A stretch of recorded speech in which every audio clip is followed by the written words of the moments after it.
သားသမီး၃မျိုးအကျွေးလာဆက်တဲ့သားသမီးနဲ့အကျွေးလာတောင်းတဲ့သားသမီးဆိုပြီးတော့2မျိုးရှိပါတယ်အကျွေးလာဆက်တဲ့သားသမီးကတော့သူတက်တဲ့ပညာရေးနဲ့မိဘတွေကိုပညာတက်ရင်လဲပ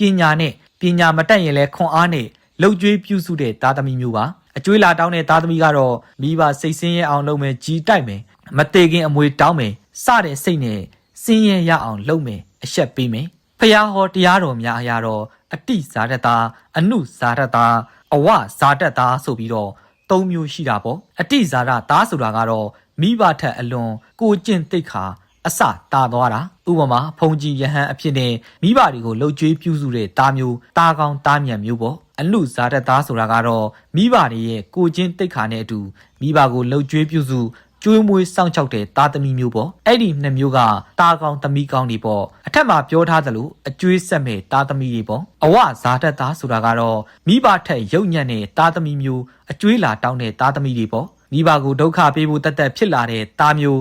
မွေးလာလို့သာချစ်မြတ်နိုးရပြီးမြဲဒီသားသမီးမျိုးကိုတော့ဘယ်မိဘကမှမလိုလားတဲ့သားသမီးမျိုးပေါ့ဒီသားသမီးမျိုးကြတော့အထက်မှာပြောထားသလိုအကျွေးလာတောင်းတဲ့သားသမီးပေါ့ဒါပေမဲ့မိဘဆိုတာကဘယ်သားသမီးကိုမစိုးရင်လည်းဂယုဏနဲ့ရှစ်တာပါပဲကောင်းတဲ့သားသမီးကိုလည်းလိမ်မာလို့ရှစ်တာပါပဲခွဲခြားတာမျိုးတော့မရှိပါဘူးတကယ်လိုလားတာကအတိဇာတသားသမီးမျိုးသာမိဘတိုင်းလိုလားကြတာပါဒါကြောင့်မလို့သားသမီးတွေအနေနဲ့အတိဇာတ